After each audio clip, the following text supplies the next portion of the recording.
సామెతలు 30వ అధ్యాయం 10వ వచనం నుంచి ధ్యానించుకోవాలి. మనం 7వ వచనం నుంచి ఏం చూసాం? మనం 7, 8, 9 ఏం నేర్చుకున్నాం? ఒకసారి చదవండి సిస్టర్.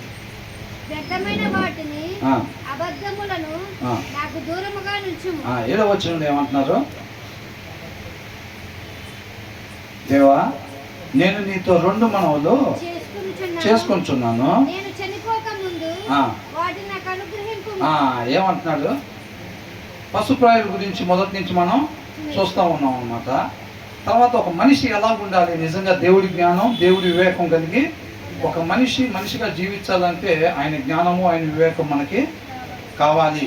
అలా లేకపోతే కనుక మనం మనిషిగా జన్మించినప్పటికీ పశుప్రాయులుగా మనం ఉంటున్నట్టుగా అని అంటున్నాడు. కాబట్టి ఇక్కడ ఏమనంటున్నాడు 7వ వచనంలో? నేను నీతో 2 మనవులు చేసుకుంటున్నాను, నేను చనిపోక ముందు వాటిని నాకు అనుగ్రహించమంటున్నాడు అన్నమాట. ఎందుకని చనిపోక ముందు అనుగ్రహించమంటున్నాడు?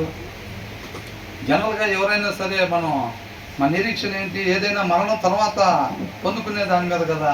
మరి ఇక్కడ ఏంటి చనిపోక ముందు అని అడిగారు? ఏమని అడుగుతున్నాడు? అయ్యి remove from me falsehood and lying అని అసత్యాన్ని. అంటే ఈయన ఏం కోరుకుంటున్నాడంటే, ఇది చూడండి, శ్రద్ధ నిలపండి,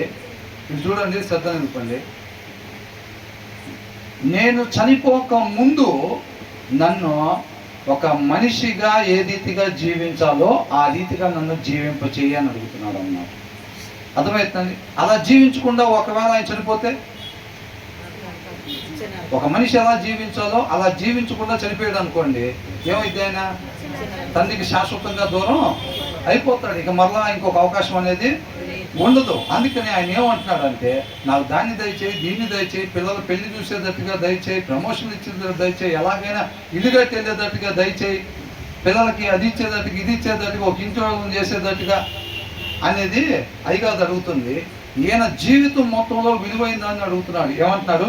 అసత్యాన్ని నా నుంచి దూరము చేయి ప్రభువా అని అంటున్నాడు అన్నమాట. ఒక మనిషి సత్యాన్ని అనుసరించి జీవించాలన్నమాట. అర్థమవుతుందండి? వాక్యాన్ని అనుసరించి, సత్యాన్ని అనుసరించి జీవించాలి. అసత్యం అనేది నాలో లేకుండా ఉంటేనే నేను ఒక నిజమైన మనిషిగా నేను ఉంటాను. అప్పుడు నీ ముందర నేను నిలబడినప్పుడు తీర్పులో ఏమవుతాను? తండ్రి దగ్గర శాశ్వతంగా ఉండేవాడిగా ఉంటాను అని అంటున్నాడు. విలువైన దాన్ని, కోరుకోవాల్సిన దాన్ని కోరుకుంటున్నాడు అనమాట. మనం మోకరించినప్పుడు ఏం ప్రార్థన చేస్తున్నాం?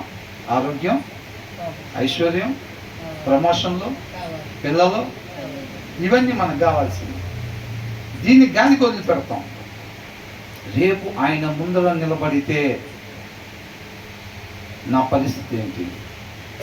దాన్ని చూసుకుంటున్నాడు అనమాట. ఆ భయము, వణుకు కనపడుతుంది అనమాట. నాలో నుంచి ఆ అసత్యాన్ని, ఆ అబద్ధాన్ని, అబద్ధము అని అంటే మనిషి ఉండకూడని రీతిగా ఉండటం అబద్ధం. అర్థమవుతుందండి? ఉండాల్సిన రీతిగా ఉండటం అంటే వాక్యాన్ని అనుసరించటం. వాక్యాన్ని అనుసరించకపోవటం అబద్ధంగా జీవిస్తున్నట్టుగా, అసత్యముగా జీవిస్తున్నట్టు, ఉండకూడని రీతిగా ఉంటున్నట్టు. నాలో నుంచి దానిని తీసివేయి ప్రభువా అని అంటున్నాడు అన్నమాట. అప్పుడు ఆయనలో నుంచి అసత్యాన్ని తీసేస్తే అప్పుడు నేను ఎలా ఉంటాడు? ఇంకా సత్యముగా. అప్పుడు రేపు తీర్పులో ఆయన ముందర నిలబడినా సరే చక్కగా తండ్రి దగ్గరికి చేరుకుంటాడు. మనకెందుకు చెప్తున్నారు ఈ విషయం? కాబట్టి మోకరించినప్పుడు దీనిని గురి కలిగి ప్రార్థన చేయాలి. ఈ లోకంలో కొంతకాలం ఉండిపోయే వాటిని గురి కలిగి ప్రార్థన మనం చేయకూడదు. వాటిని పలికే సాహసం అంతకన్నా మనం చేయకూడదు. కాకపోతే మాకు కావాల్సిన నీడ్స్ గురించి ప్రేయర్ చేయొచ్చు, అంటే అవసరతల గురించి ప్రార్థన చేయొచ్చు. అర్థమవుతుందండి? దాని కింద ఒక మాట ఉంది, అవసరతల గురించి ప్రార్థన చేయొచ్చండి. కాకపోతే మనం దేని గురి కలిగి ప్రార్థన చేయాలంట? రేపు తండ్రితో పాటు మనం ఉండేదాన్ని గురి కలిగి మనం ప్రార్థన చేయాలి. తర్వాత ఏమంటున్నారు?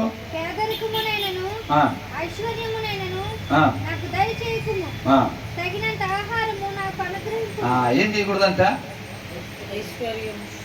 ఐశ్వర్యం నైనను మనం బతుకుతామా? ప్రభా ఇంకో ఫ్లోర్ వేసుకునేటట్టుగా వద్దులే ప్రభా అని చేస్తామా? నీ చిత్తం అయితే 4వ ఫ్లోర్ కూడా, నీ చిత్తం అయితే 6వ ఫ్లోర్ కూడా, నీ చిత్తం అయితే ఆ కారు కూడా, నీ చిత్తం అయితే ఆ విలువైన వస్త్రాలు కూడా అంతా ఉంటాం. మనం డైరెక్ట్గా అడగకూడదు కదా, క్రైస్తవులం కాబట్టి నీ చిత్తం అయితే అనేది ముందు పెడతా ఉండాలి. అంతేనా? లోపల అంతరంగం చూస్తే ఏముంటుంది, బయటికి చిత్తం అయితే ఉంటుంది. లోపల మాత్రం దుప్పి నీటి వాగుల కొరకు ఆశపడినట్టు ఆ కారు కోసం, ఆ 4వ ఫ్లోర్ కోసం, ఆ విలువైన వస్త్రాల కోసం, ఆ ప్రమోషన్ కోసం, అవునా, ఆ అందం కోసం, వీటన్నిటి కోసం. దేనికోసం అంట? దుప్పి నీటి వాగుల కొరకు ఆశపడినట్టు ఆశపడాల్సిందే. ఆయన మాట కొరకైతే, ఆయన వాక్య సారాంశం కొరకైతే. మన దేనికోసం? నీ చిత్తం అయితే పోవా ఆ పైన పోయే విమానం అనుకుంటాం. అవునా? అట్లా అడగచ్చు, మనం ఏదైనా అడగచ్చు అన్నట్టుగా అనమాట. కాబట్టి ఇక్కడ ఏమంటున్నాడు, నాకు పేదరికం నన్ను, ఒకవేళ పేదరికం ఇస్తే ఏమైందంట, తగినంత ఆహారం నాకు అనుగ్రహించుము. Feed me with the food that is needful for me అని అంటున్నాడు అన్న. నాకు అవసరమైన ఆహారాన్ని పెట్టి నన్ను పోషించు ప్రభువా అని అంటున్నాడు. ఇక్కడ ఏమనుంది? నా కోరికను బట్టి నాకు ఇచ్చి అనందా, అవసరమైనంత ఉందా? నీకు నాకు ఏదైతే అవసరమో, అర్థమైందండి, అవసరం నిమిత్తం ప్రార్థన చేయొచ్చు. కానీ ఇక్కడ ఏమని డిజైర్ అన్న మాట వాడలేదండి. నీడ్ఫుల్, అవసరత, కోరికను బట్టి కాదండి. మనం కోరుకున్న దాన్ని బట్టి, నేను కోరుకున్న దాన్ని బట్టి నాకు ఇవ్వు ప్రభువా అని ఆయన ప్రార్థన చేయట్లా. ఫీడ్ మీ అంటే ఆయన ఆహారం పెట్టమంటున్నాడు. With the food that is needful food, నాకెంతవరకు అయితే అవసరమో, నాకు అవసరానికి మించి ఎక్కువ కాకుండా, అట్ ద సేమ్ టైం అవసరత తక్కువ కాకుండా. అర్థమవుతుందండి?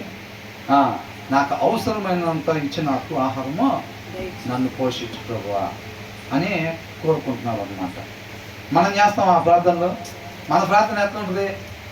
ప్రభువా నాకు అవసరమైనంత వరకే దయచేయి ప్రభువా అని ప్రార్థన ఎంతమంది చేస్తున్నాం? సొదొమ గొమొర్రాలంతా సమృద్ధిని బట్టి వాళ్ళు నాశనం అయిపోయినట్టు మనం చూస్తున్నాం. అవునా? సొదొమ గొమొర్రాలకంతా వాళ్ళకున్న సమృద్ధిని బట్టి వాళ్ళు దేవుడిని విడిచిపెట్టినట్టుగా, మర్చిపోయినట్టుగా మనం చూస్తున్నాం అన్నమాట. కాబట్టి అట్ ద సేమ్ టైము ఒకవేళ తక్కువ అయింది అనుకో, 9వ వచనంలో ఏమనుంది?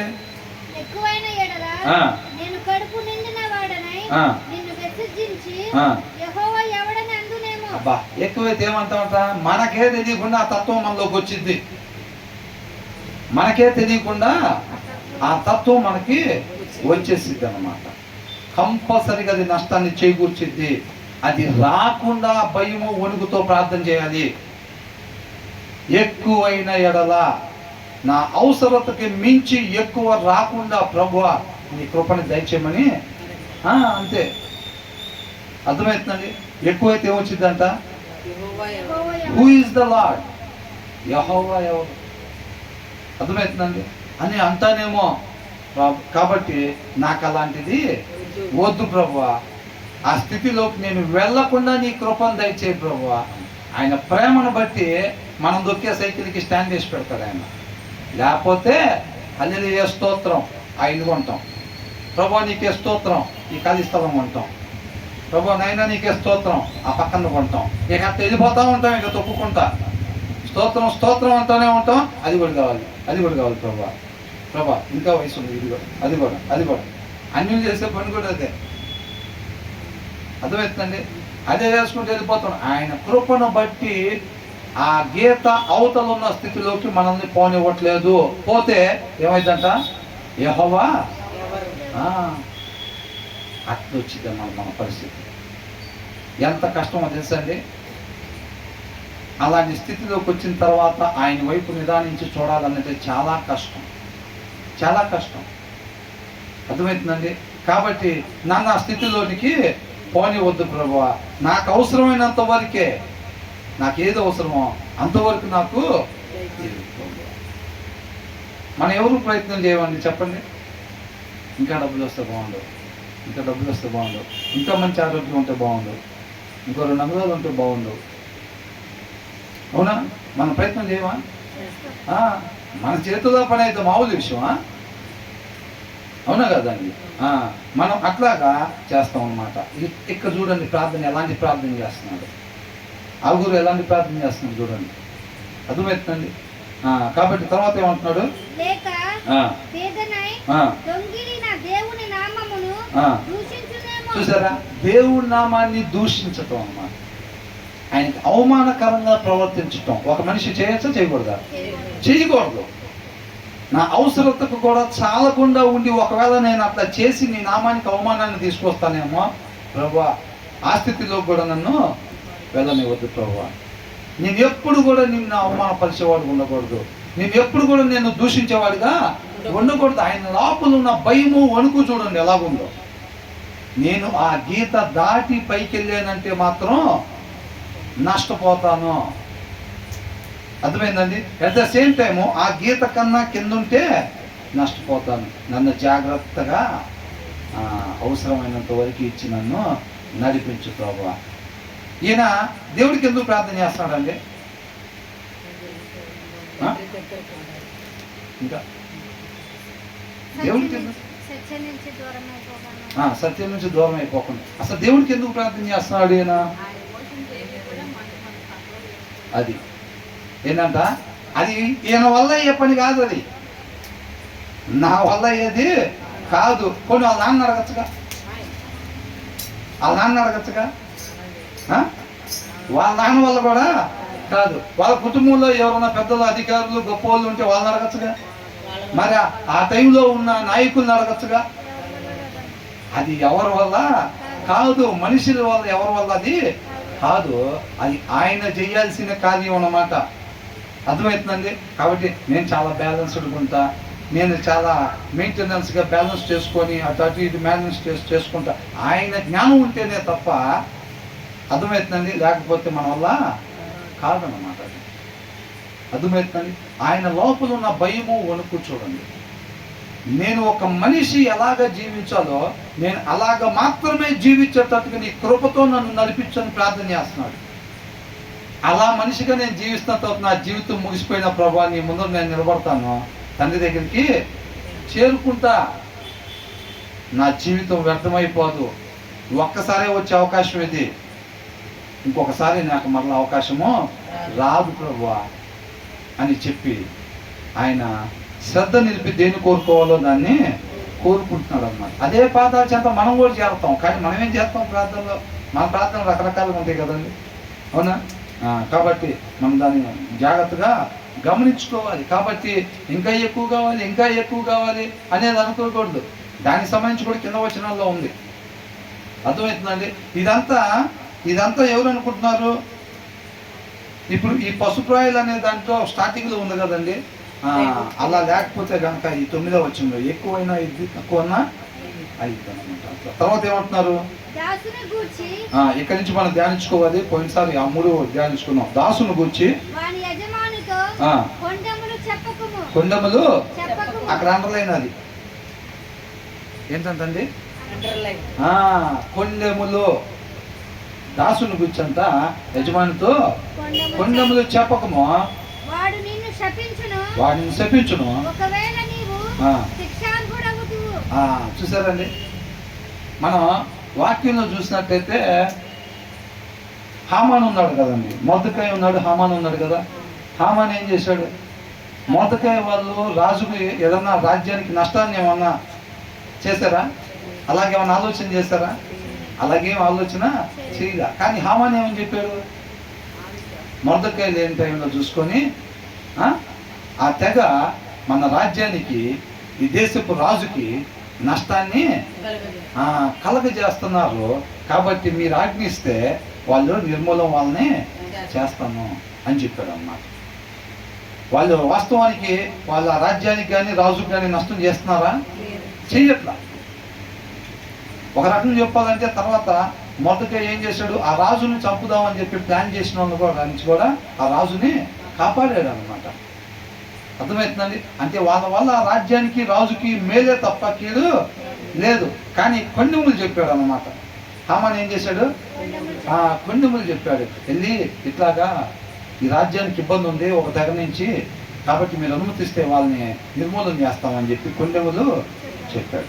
చెప్పినప్పుడు ఆయన ఏం చేశాడు, సరే కానీ అండి మీకు ఏది మంచిదో చూసి రాజ్యానికి అది చేయమని చెప్పి ఆయన ఉంగరం ఆయనకి ఇచ్చాడు. ముద్ర ఉంగరం ఏమో కానీ ఈయనకు కావలసినట్టుగా చేసుకొని దాని ప్రకారం వాళ్ళందరినీ నిర్మూలన చేసేటట్టుగా ఆయన ఆజ్ఞని జారీ చేశాడు. జారీ చేసినప్పుడు వాళ్ళు ఎంత ఇబ్బంది పడ్డారండి. ఆ మొర్దెకై కావచ్చు, ఆ తెగ యూదుల తెగ ఎంత ఇబ్బంది పడ్డారు. అవునా? ఆ ఘోష దేవుడు విన్నాడు. అర్థమవుతుందండి.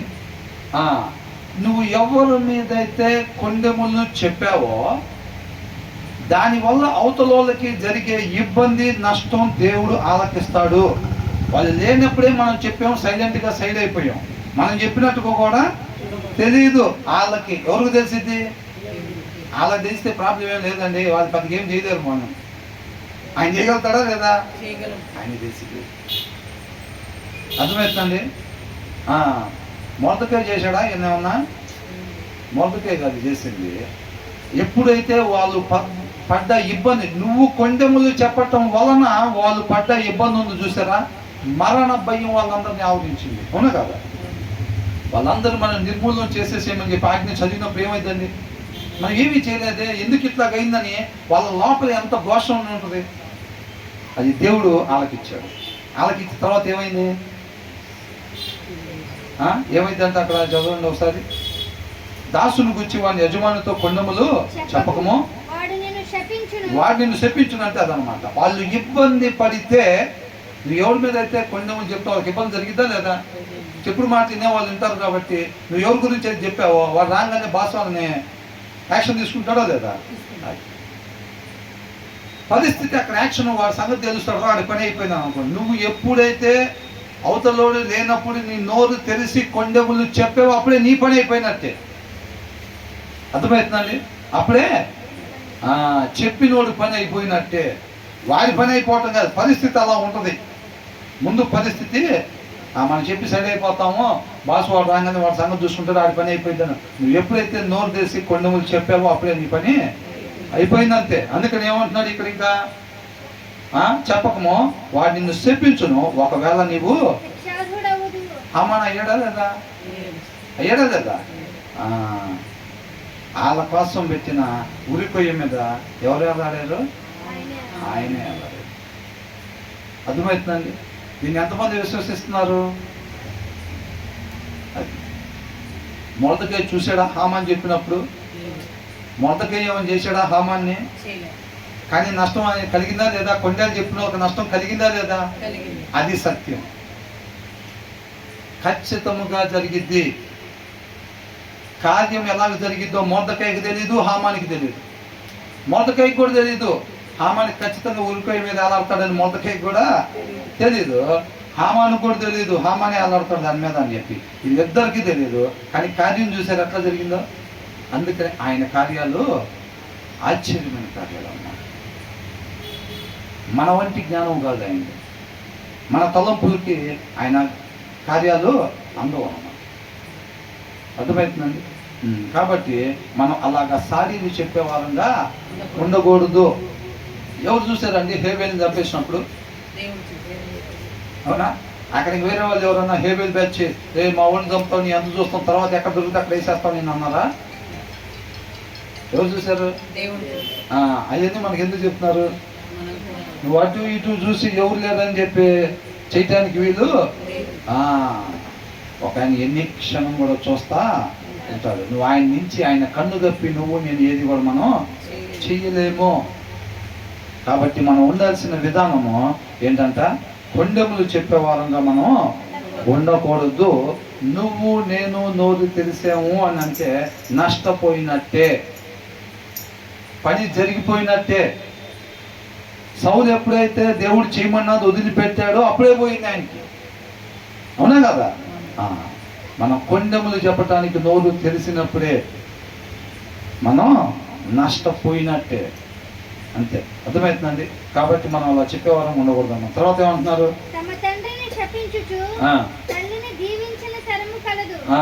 చూసారండి ఎలాంటి వాళ్ళు ఉన్నారో చూడండి బయట అని అంటున్నాడు. ఎవరు చెప్తున్నారు ఈ మాటలు? అదే మొదటి మాట ఉంది కదా, ఏంటంట? దేవుడు. దేవోక్తి. ఒక మనిషి ఏ రీతిగా ఉండాలో చక్కగా ఆయన కృపను బట్టి మనం ప్రేమించి చక్కగా చెప్తుంది. ఈ రోజుల్లో ఇలాగ పిల్లల్ని అనుక్షణం గమనిస్తా వాళ్ళని సరి చేయటానికి తల్లిదండ్రులు కూడా కుదరట్లేదండి ఈ రోజుల్లో.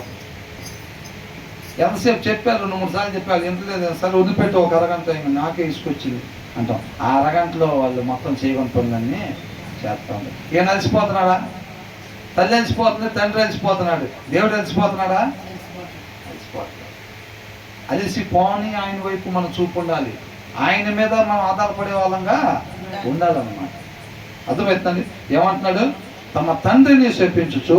తల్లిని దీవించిన తరము కలదు. బయట అట్లా ఉంది పరిస్థితి. ఈయన వాళ్ళ మధ్యలో ఎలా ఉండాలనుకుంటున్నాడు? అసత్యం లేకుండా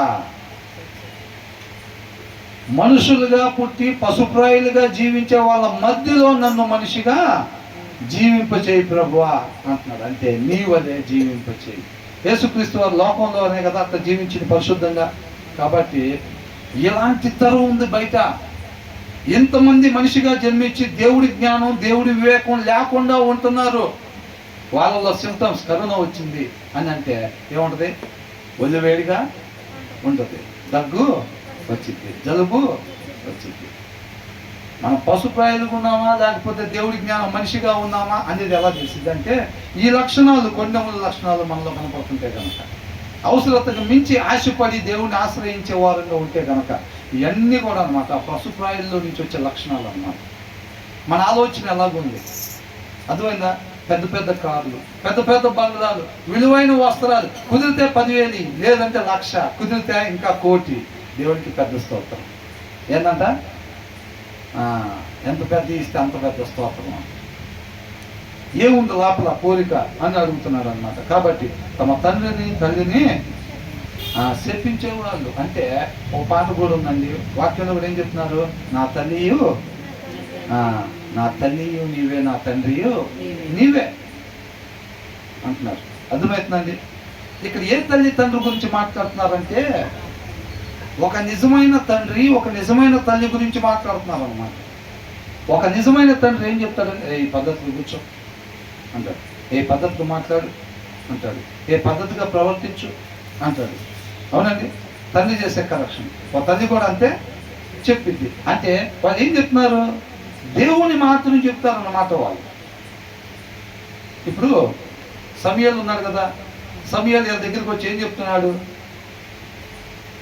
మాకు రాజు కావాలి అది తను అంటున్నాడు. అట్లా కాదు, మీకు రాజు వల్ల అయితే పలానా నష్టాలు ఉంటాయి అని చెప్పి మొత్తం లిస్టు చెప్పాడు. ఆవిడ చెప్పాడా లేదా?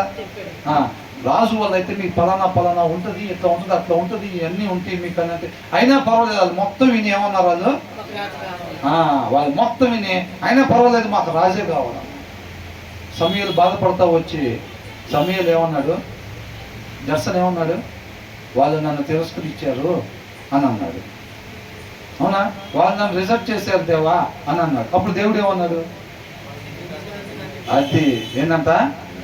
బాగానే డీప్ స్విమ్మింగ్ చేస్తున్నట్టున్నాడు. బే ఆఫ్ బెంగాల్లో కాదు, బైబిల్లో డీప్ స్విమ్మింగ్ చేస్తున్నాడు. అర్థమవుతుందండి? ఏమంటున్నాడు? వాళ్ళు నిన్ను కాదు విసర్జించింది, నన్ను విసర్జించారు. ఒక నిజమైన తండ్రి ఒక నిజమైన తల్లి వాక్య సారాంశాన్ని వాక్యమనే పరిమాణంగా తీసుకొని పిల్లల్ని సరి చేస్తూ ఉంటారు. ఎక్కడన్నా డీవియేట్ అవుతున్నారా వాక్యాన్ని కట్టి ఇటు? పిల్లడు ఉండాల్సిన విధానం, ఒక యవనస్తుడు ఉండాల్సిన విధానం, ఒక మనిషి ఉండాల్సిన విధానం దేన్ని బట్టి సరి చేస్తాం? వాక్యాన్ని బట్టి. ఏ వాక్యానికి రైతుకి వెళ్తున్నారు, అట్లా చేయకూడదు అమ్మాయి, రే బాబా అట్లా చేయకూడదు అని చెప్పి సరి చేస్తూ ఉంటాడు నిజమైన తండ్రి నిజమైన తల్లి. నువ్వు ఎప్పుడైతే ఒక నిజమైన తండ్రిని ఒక ఫాదర్ని ఒక మదర్ని ఎప్పుడైతే వాళ్ళు చెప్పింది చేయకుండా నువ్వు వాళ్ళని డిస్హానర్ చేస్తావో, వాళ్ళని అవమానపరుస్తావు. వాళ్ళు చెప్పింది చేయకపోవటమే అవమానపరిచినట్టు. నువ్వు ఎవరిని అవమానపరిచినట్టు? అప్పుడు దేవుడిని అవమానపరిచినట్టు అనమాట. ఒక నిజమైన తండ్రి దేవుడు మాటను చెప్తాడు, దేవుడు వాక్యాన్ని బట్టి సరి చేస్తూ ఉంటాడు పిల్లల్ని. ఒక నిజమైన తల్లి దేవుడు వాక్యాన్ని బట్టి పిల్లల్ని సరి చేస్తూ ఉండిద్ది, పెంచుతూ ఉండిద్ది కరెక్షన్లో. అవునా? నువ్వు ఎప్పుడైతే వాళ్ళని రిజెక్ట్ చేస్తున్నావో, వాళ్ళని తృణీకరిస్తున్నావో, తిరస్కరిస్తున్నావో, అవమానిస్తున్నావో, నువ్వేం చేస్తున్నట్టు? దేవుణ్ణి నువ్వు అవమానపరుస్తున్నట్టుగా, దేవుణ్ణి తిరస్కరిస్తున్నట్టుగా. అందుకనే పాత నిబంధనలో కూడా ఏమని రాశారు? నీ తల్లిదండ్రుల్ని సన్మానించాలి. అది కంపల్సరిగా నీ తల్లిదండ్రులు. ఏ తల్లిదండ్రుల్ని? వాక్య పరిమాణం వాళ్ళ జీవితాల్లో లేకుండా వాళ్ళ ఇష్టాన్ని బట్టి పిల్లల్ని సరిచేసే వాళ్ళ గురించి కాదండి. వాళ్ళు తల్లిదండ్రుల గురించి కాదు, వాళ్ళ గురించి కాదు.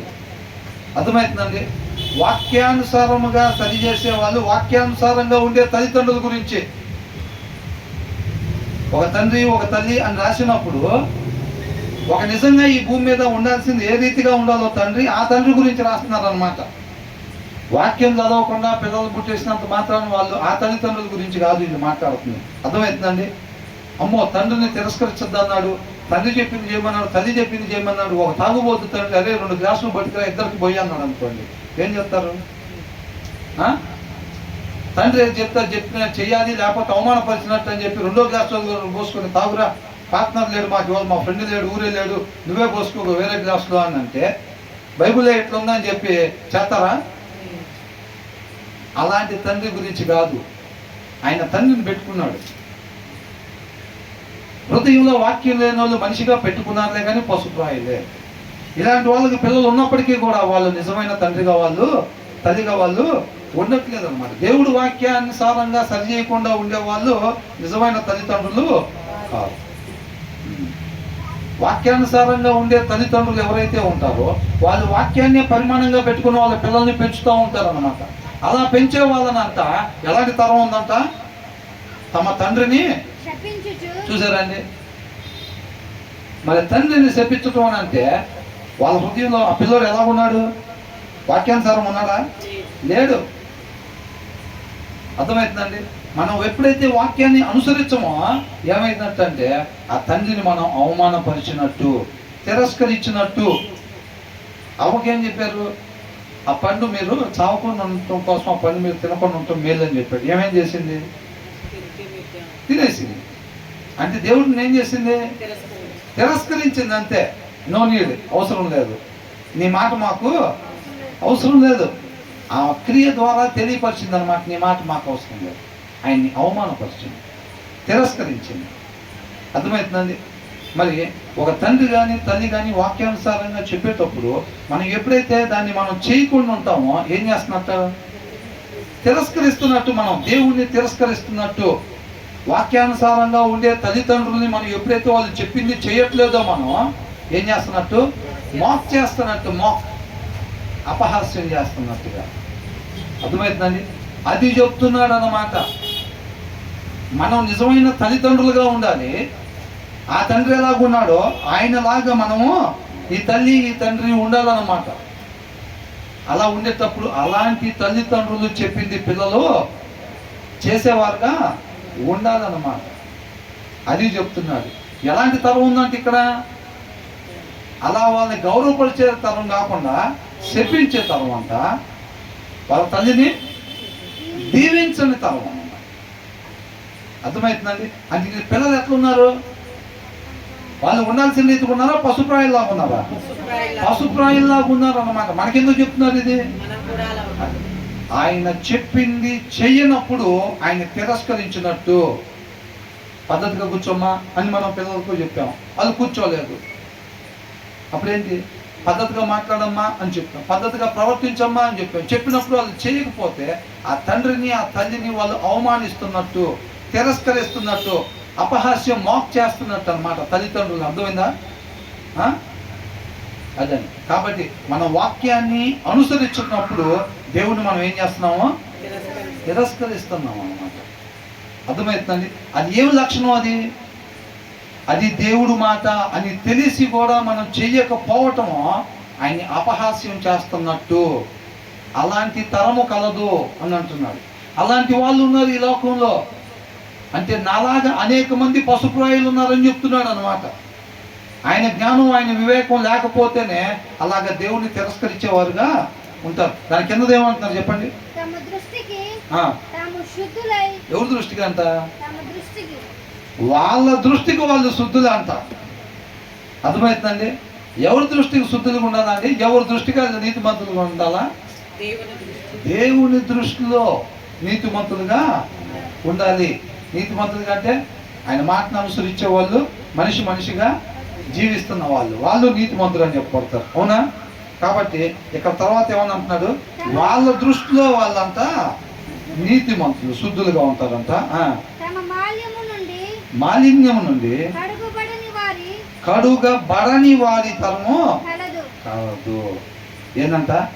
వాళ్ళ మాలిన్యం, ఆ పండు తిన్న స్వభావం, క్రొత్తగా జన్మించక ముందు,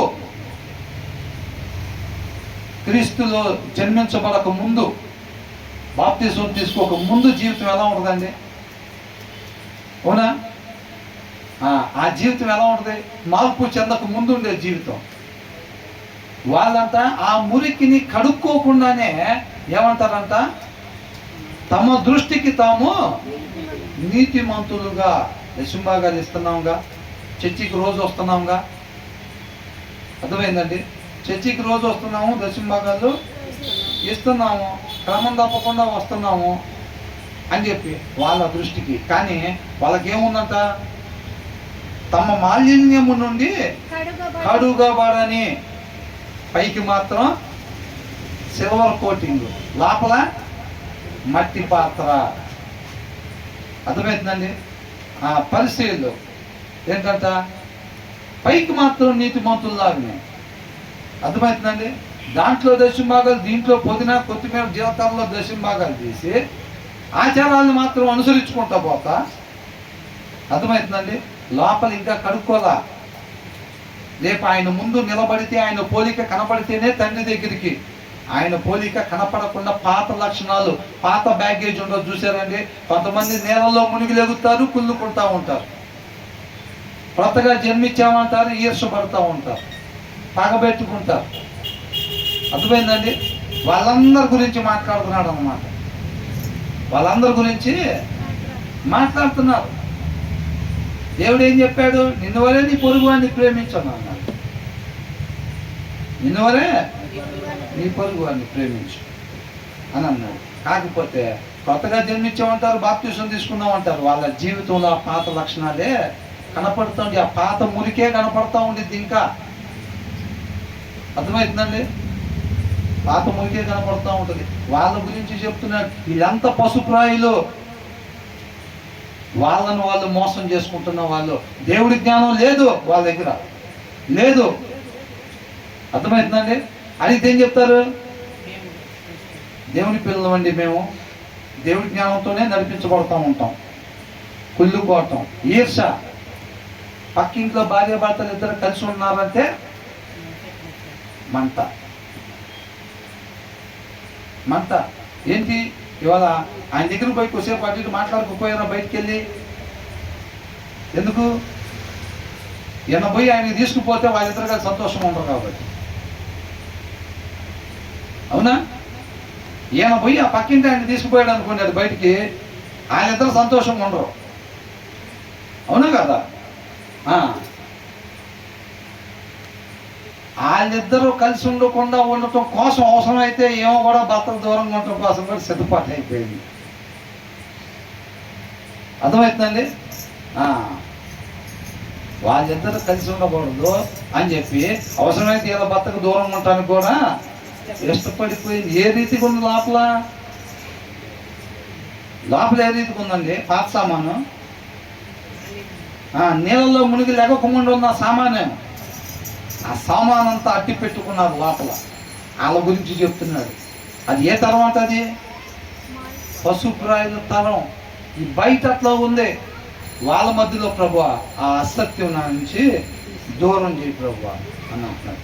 వాళ్ళతో పాటు కలిసి కొట్టుకుపోదామని చూస్తున్నాడా? కాదండి. ఒక నిజమైన మనిషిగా వాళ్ళ మధ్యలో నన్ను జీవింపు చేయలేవా అని చెప్పి ఆ భయము వణుకుతూ ఆయన దగ్గర పాదాల చెంతపడి ప్రాధాయపడుతున్నాడు. మన ప్రార్థన చేయడం మనకి టైం దొరికితే సార్ డిమార్ట్ లిస్టు జోబులో ఉంటుంది కనపడకుండా. ప్రభా ప్రభా అది ప్రభా ఇది ప్రభా ఇది నీ చిత్తమైతేనే ప్రభువా. అక్కడ కూడా ఆయన చిత్తానుసారం ఉండదు. ఆయన లోపల ఉంటే ఆయన చిత్తానుసారమైంది అడుగుతాం. ఆయన లోపల లేకుండా లోపల ఎవరుంటారు? మన ఇష్టమే ఉంటుంది లోపల. అంతా మన ఇష్టాలే రాసి పెట్టి నీ చిత్తమైతే అని అంటాం. కాబట్టి ఎలా తర్వాత తల్లిని తండ్రిని అని అంటే మన సృష్టికర్తని తిరస్కరించింది, ఆయన చెప్పింది చేయకపోవటం వల్ల. అలాగే ఆయన తిరస్కరించే తరం కలదు. వాళ్ళ హృదయాల్లో వాక్యం లేదు. ఒక మనిషి హృదయంలో దేవుని వాక్యం ఉండాలి కాబట్టి వాళ్ళు లేకుండా ఉన్నారు. అలాంటి తరం. దీంట్లో ఏం తరం అంట? 12వ వచనంలో తమ దృష్టికి తాము శుద్ధులై కడగబడని వారి తరము కలదు. బయట అట్లా ఉందన్నమాట. మనకు నిజంగా మనం కూడా అంతే ఉన్నామా? ఆ పాత సామాన్ని కడుక్కోలేదా? మన మరణానికి గురి చేసుకోలేదా? బాప్తిసానికి నీళ్ళలో మునిగి మనల్ని మరణానికి గురి చేసుకోవాలి కదా. నూతనంగా ఆయనలో జన్మించాలి. ఆయన ద్వారా కనబడాలి మనం. ఆయన కంటాడు మనల్ని. ఇక ఎవరి లక్షణాలు ఉండాలి? అవునా? వీళ్ళ నాన్న పోలికలు వీళ్ళ పోలిక లేక కనపడే దాంట్లో ఆయన ద్వారా కనపడినప్పుడు, ఆయన మనల్ని కన్నప్పుడు ఎవరికి కనపడాలి? మళ్ళీ ఆ పాత లక్షణాలు ఎందుకు? అలా పాత లక్షణాలు తెచ్చుకునే వాళ్ళు రేపు ఆయనతో పాటు ఉండరు. ఆ లక్షణాలు కానీ మనలో కనపడి అంటే మాత్రం ఆయనతో పాటు ఉన్నాం. తర్వాత ఏమంటున్నారు?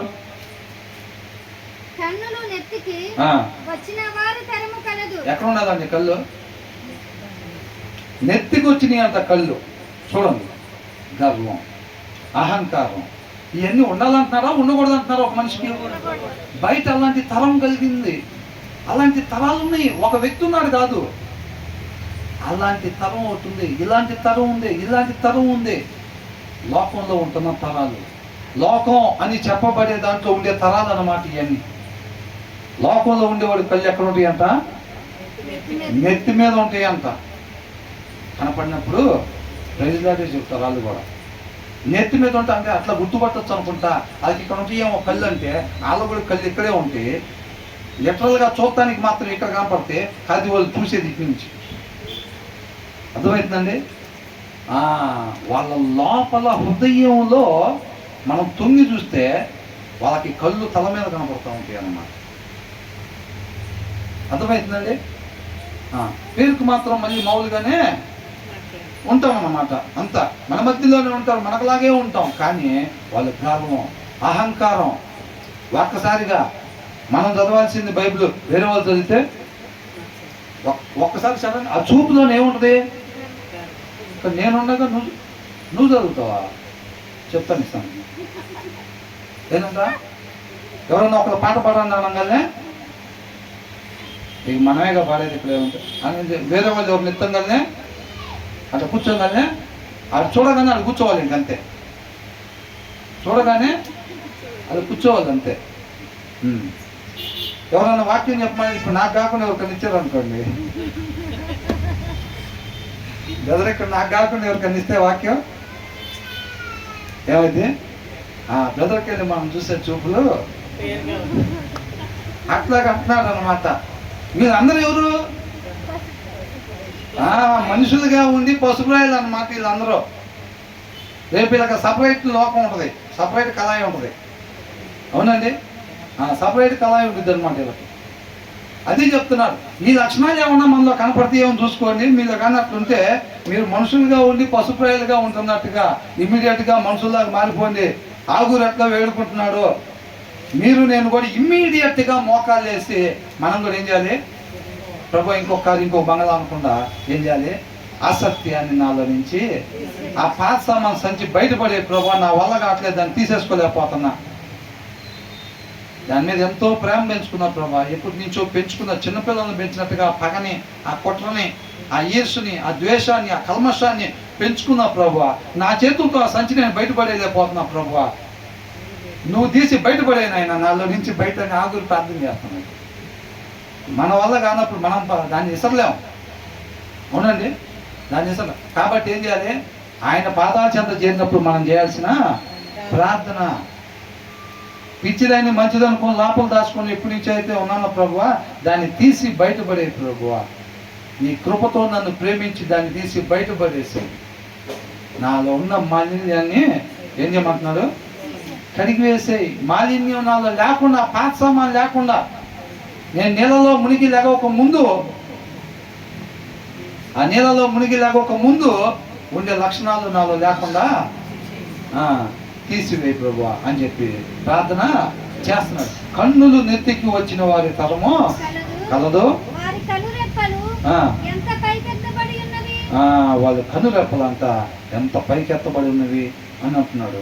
చూసారండి, అంటే గర్వం, అహంకారం. అర్థమైందండి? అది ఏమాత్రం కూడా మనలో ఉండకూడదు. గర్వం, అహంకారం అనేది మనకి ఉండకూడదు. ఎదుటి వారిని చిన్న చూపు చూసేవారుగా. వాళ్ళకి ఏముంటుంది, నేనే గొప్ప, నా దగ్గరే ఉండే డబ్బులు, మేమే ఫస్ట్ నుంచి వస్తున్నాం ఇక్కడికి, నేనే సీనియర్ విశ్వాసిని, నేనే బాప్టిజం తీసుకుని 25 సంవత్సరాలు అవుతుంది, అందరు నాకన్నా తక్కువ సంవత్సరాలు లేరు, ఇట్లాంటివన్నీ ఉంటాయి. అర్థమవుతుందండి? దేవుడు అంతరంగం చూస్తాడండి. కాబట్టి తర్వాత ఏమంటున్నారు, దేశంలో ఉండకుండా వారు దరిద్రులను మృంగునట్లును. ఎవరంట ఈ గర్వం, అహంకారం కలిగిన వాళ్ళు? ఎవరు? ఆ తరం కలదంటున్నాడు. బయట అట్లాంటి వాళ్ళు ఉన్నారు. అర్థమైందండి? సృష్టికర్తను అవమానపరిచే వాళ్ళు బయట ఉన్నారు. తర్వాత ఏమంటున్నాడు, తమ దృష్టికి వాళ్ళ మాలిన్యం కడుక్కోకుండా మేము శుద్ధులు అని చెప్పుకునే తరం ఉంది బయట. బయట చూడండి ఎలా ఉంటుంది. ఇది లోకం అండి ఇదంతా. దేవుడి జ్ఞానం, దేవుడి వివేకం, దేవుడి వాక్య సారాంశం హృదయంలో లేని వాళ్ళు ఇలా ఉంటారన్నమాట. ఈ సిమ్టమ్స్ ఉంటాయి. అర్థమైందండి? ఈ 11వ వచనంలో ఉండే దగ్గు, ఈ 12వ వచనంలో ఉండే జలుబు, ఈ 13వ వచనంలో ఉండే జ్వరము, కరోనా సిమ్టమ్స్ ఉంటాయి. చూసారా? ఇవన్నీ ఉంటాయి అన్నమాట వాళ్ళకి. ఎవరికి? పశుప్రాయులు, లోకస్తుల్లో ఉండే సిమ్టమ్స్ ఇవన్నీ. ఒకవేళ నీకు నాకు అట్లా ఉంటే ఏమాత్రం డౌట్ లేదు, మనకి కరోనా. అర్థమవుతుందండి? ఆల్రెడీ మన పశుప్రాయులుగా ఉంటున్నట్టే. కాబట్టి ఏమంటున్నాడు, దేశంలో ఉండకుండా ఎవరు? ఆయన జ్ఞానం, ఆయన వివేకం లేకుండా ఉన్న వాళ్ళు చర్చిలకి వస్తూ ఉండొచ్చు కాక, వాళ్ళు అవసరమైతే బాప్తీసం తీసుకొని కూడా ఉండొచ్చు. అర్థమవుతుందండి? అందరూ తెలిసేటట్టు నెలలో మునిగిలేసి ఉండొచ్చు కాక, లోపల వాక్యం లేకపోతే ఎలా ఉంటాడు? మనకొక ముందు ఎలా ఉన్నాడు లోపల, ఇప్పుడు కూడా లోపల అంతే ఉండిద్ది. అర్థమవుతుందండి? వాక్యం చదవకపోవటం వల్ల జరిగే పని ఏంటంటే, మనం బాప్తీసం తీసుకోక ముందు లోపల హృదయం ఎలాగుందో తర్వాత కూడా అలాగే ఉంటుంది అన్నమాట. కాబట్టి జనాలకు తెలిసి మాత్రం మనం బాప్తీసం తీసుకున్న వాళ్ళ కింద చూపించుకుంటా ఉంటాం, దాన్ని కవర్ చేసుకుంటూ ఉంటాం అంతే. కాబట్టి ఏమంటున్నాడు, దేశంలో ఉండకుండా ఏం చేస్తారంట? వాక్యం ఏం చెప్తుంది? వాక్యం ఏం చెప్తుందండి? ఈ పేదవాళ్ళు ఎవరైతే ఉన్నారో, అవసరతల్లో ఎవరైతే ఉన్నారో వాళ్ళని చూడాల్సిన బాధ్యత ఎవరిదంట? మనది. అర్థమవుతుందండి? కానీ వీళ్ళు ఏం చేస్తారు? ఈ పశుప్రాయులు, దేవుడి జ్ఞానం, దేవుడి వివేకం, దేవుడి వాక్య సారాంశం హృదయంలో లేని వాళ్ళు ఏం చేస్తారంట? ఈ పేదవాళ్ళంతా వాళ్ళు ఏం చేస్తారు?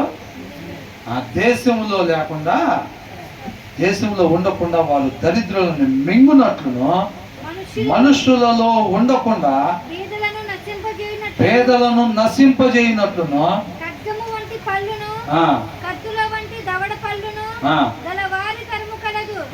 గల వారి తరము వాళ్ళకి పళ్ళు. ఎలాంటి పళ్ళు, ఎలాంటి దవడలు ఉంటాయంట? ఈ పేదవాళ్ళని మింగివేయాలి, మోసం ఇప్పుడు ఉంటారు కదండి, మనం ఎప్పుడు చెప్పుకుంటాం కదా, పేదవాళ్ళ కోసం కాలనీలో రోడ్లు వేస్తే గవర్నమెంట్ డబ్బులు శాంక్షన్ చేస్తే 5 కోట్ల రూపాయలు పెట్టి రోడ్లు వేయమంటే 2 కోట్లు మింగుతారు. ఎవరు మింగినట్టు? పేదవాళ్ళని మింగారు. ఆ కాంట్రాక్ట్ నాకు వస్తే బాగుంది, కాంట్రాక్ట్ నాకు వస్తే బాగుంది. ఏ ఉద్దేశంతో అడుగుతున్నావు కాంట్రాక్ట్? దేవుడు చూస్తాడు, ఉద్దేశం చూస్తాడు దేవుడు. ఆ కాంట్రాక్ట్ వస్తే ఏం చేద్దాం అనుకుంటున్నావు? 2 కోట్లు లేపాలి ఆ కాంట్రాక్ట్లో. ఏంటంట? ఎవరిని మింగుతున్నావు? ఆ పేదవాళ్ళని మింగటానికి. నీ హృదయంలో ఆయన జ్ఞానం, ఆయన వివేకం, ఆయన వాక్యం లేదు కాబట్టి నువ్వు మనిషి పోలికలో ఉన్న పశుప్రాయుడివి. కాబట్టి వాళ్ళ దగ్గర నోరు తెలుస్తున్నావు, వాళ్ళ సొమ్ము టచ్ చేస్తున్నావు. ఆకాంతో ఏం చెప్పాడు? యోషువ ఏం చెప్పాడు?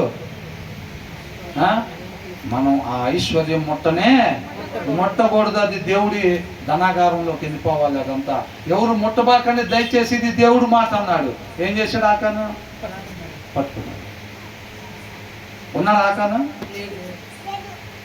బా, అర్థమవుతుందండి? లేడు. వీళ్ళకంట ఎలాంటి పళ్ళు, ఎలాంటి దవళ్ళు ఉంటాయంట? ఈ పేదవాళ్ళనంతా మింగి వేసేటట్టుగా. పేదవాళ్ళని మింగేటువంటి ఏం లేదు. ఈ రాజకీయ నాయకుడు ఎట్లా వస్తాడండి అసలు? అమ్మా, మీ అన్నయ్యని మర్చిపోబాకండి. అమ్మా మీ చెల్లెమ్మను మర్చిపోబాకండి, రాజకీయ నాయకురాలుగా నిలబెట్టి ఓట్ల కోసం మీ చెల్లెమ్మను మర్చిపోబాకండి, మీ అన్నయ్యను మర్చిపోబాకండమ్మా, మీ బాబాయిని మర్చిపోబాకండి అని అంటారు. రేపు కాంట్రాక్ట్ ఇస్తే మిమ్మల్ని మింగేదా బాబాయ్, మిమ్మల్ని మింగటానికే వచ్చాడు ఆ బాబాయ్. ఆ అక్క వచ్చింది, ఆ అన్నయ్య వచ్చింది, దానికే వచ్చాడు. అవునా కదా? వాళ్ళు చూస్తానికి మాత్రం కోల్గేట్తో తోముకొని చక్కటి తెల్లటి పళ్ళు కనపడతాయి. కాకపోతే ఆ పళ్ళు ఏ ఉద్దేశంతో వాడతారు అనుకుంటున్నారు? పేదవాళ్ళని మింగటానికి. వాళ్ళు ఎలాంటి దౌళ్ళు మనం చూస్తే చక్కగా జీడిపప్పులు పాయసాలు తిని నున్నగా ఉంటారు ఏసీలో ఉండి. కాకపోతే వాళ్ళ లోపల ఉండే దౌళ్ళు ఎలాంటి దౌళ్ళు అంట, అవసరతల్లో ఉన్న వాళ్ళని భూమి మీద లేకుండా చేయాలి. మాలా మాదిగోళ్ళు పుట్టమని ఎవరు కోరుకునేది అసలు పుడదామని? అంటే ఎవరుండాలని ఉద్దేశం? అంటే మొత్తం వైట్ షర్ట్లు ఉండాలి, మొత్తం డబ్బున్న వాళ్ళు ఉండాలి. మిమ్మల్ని ఎవరు పుట్టమని అసలు మరి అంతకాడికి? అయ్యా కొద్దిగా తినడానికి లేదా, అయ్యా బియ్యానికి, అయ్యా కొద్దిగా పిల్లల్ని ఫీజు కట్టుకోలేని, అయినా పిల్లల్ని కొద్దిగా ఎవరు పుట్టమన్నారు మిమ్మల్ని అసలు? వాళ్ళ లోపల ఉండేది అదనమాట. అర్థమవుతుందండి? మేమంతా డబ్బులు ఉన్న వాళ్ళమే ఉంటే మేమే ఉంటాం, మధ్యలో మీరెందుకు దళితులు? అందుకని ఏం చేస్తారు, చక్కటి రాజధాని కట్టాలంటే ఆల్రెడీ ఎప్పటి నుంచో అక్కడ వ్యవసాయం చేసుకొని నమ్ముకునే వాళ్ళందరికీ స్థలాలు ఇస్తామని చెప్పి మొత్తాన్ని తీసి స్లమ్ను పక్కన పడేయాలి. ఫస్ట్ ఏంటంట, చక్కటి అప్డేటెడ్ రాజధాని నిర్మాణం చేయాలంటే ఏం చేయాలంట, ఎప్పటి నుంచో అక్కడ భూమిని కష్టంతో నమ్ముకొని వ్యవసాయం చేసుకునే వాళ్ళు ఏం చేయాలి, ఫస్ట్ ఈ స్లమ్ వాళ్ళు పక్కకి, దీన్ని ఊడ్చి ఒక పక్కకి అందరినీ ఒక దగ్గర పెడితే, ఇప్పుడు ఊర్లు బయట ఉంటారు కదా, ఊరు బయటగా ఉండేది ఏంటి, పల్లెల్లో ఉంటాయిగా. అట్లాగా ఫస్ట్ ఇదంతా బయట కూర్చామనుకో, తర్వాత ఇచ్చుకుంటారు. ఈ కాంట్రాక్ట్ ఈయనకి, ఈ కాంట్రాక్ట్ ఈయనకి, ఈ కాంట్రాక్ట్ ఈయనకి ఇస్తే 5 బిల్డింగ్ కడతారు. రాజధాని అద్భుతం ఉంది, రాజధాని. అవునా కదా? అది ఏమైంది, అక్కడే కట్టు టవర్, ఫస్ట్ 3 ఫ్లోర్లు వీళ్ళకి ఇవ్వు, ఫస్ట్ 3 ఫ్లోర్లు వీళ్ళకి ఇవ్వు. ఆ షాపింగ్ కాంప్లెక్స్ అద్దులతో బతుకుతారు బ్రహ్మాండంగా. ఆ స్థలాల్లోనే కదా కడుతుంది రాజధాని. తర్వాత నువ్వు పైన ఎన్ని ఎత్తావు వేసుకో. నువ్వు అంత పెద్ద బిల్డింగ్ కడితే కింద 3 ఫ్లోర్లకి అంత డిమాండ్ ఉంటుంది. అవునా కదా? ఇప్పుడు ఇక్కడ బిల్డింగ్ ఉందా లేదా, జ్యువెలరీ షాప్ బిల్డింగ్, అవునా? విజయవాడలోనే పెద్ద జ్యువెలరీ షాప్ బిల్డింగ్ అంత పెద్దది ఉంటుంది. ఆ కింద గ్రౌండ్ 2 ఫ్లోర్లకి అసలు ఎంత డిమాండ్, అవునా కదా? మరి ఫస్ట్ 3 ఫ్లోర్లు వాళ్ళకి ఇచ్చేయి, పైన నువ్వు 30 వేసుకో. అది ప్రేమ. ఈ ప్రేమ ఎట్లుంటుంది, మిమ్మల్ని గుండెల్లో పెట్టు అంటూ. తర్వాత ఏమైతే గుండెలో అయినా పెట్టుకునేది, గుండెలో పెట్టుకునే వాళ్ళు అయితే పక్క మరి చెట్లు తోసేసి సరే. కాబట్టి ఇక్కడ ఏమంటున్నారు, ఇక్కడ ఏమన్నా వాడారంటే 14 ముగిచ్చేస్తున్నాను, అయిపోయింది.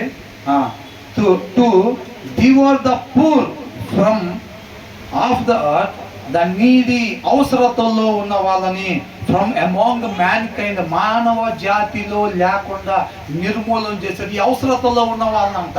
ఎవరిని? అవసరతల్లో ఉన్న వాళ్ళు. ఎవరైతే, వాక్య సారాంశం ఏం చెప్తుంది, ఎవరెవరైతే అవసరతల్లో ఉన్న వాళ్ళు నువ్వు ఎతికి వాళ్ళకి సహాయం, నీ ప్రేమ, దేవుడి ప్రేమని కనపరచమని చెబుతుంటే, ఇదేంటంట, వాళ్ళనంతా అసలు నిర్మూలనం. అసలు మీరు ఉండకుండా ఉంటే బాగుండిద్దిరా మా కాలనీలలో. అది నేను చెప్పే మాట కాదండి, దాంట్లో క్లియర్గా ఉంది.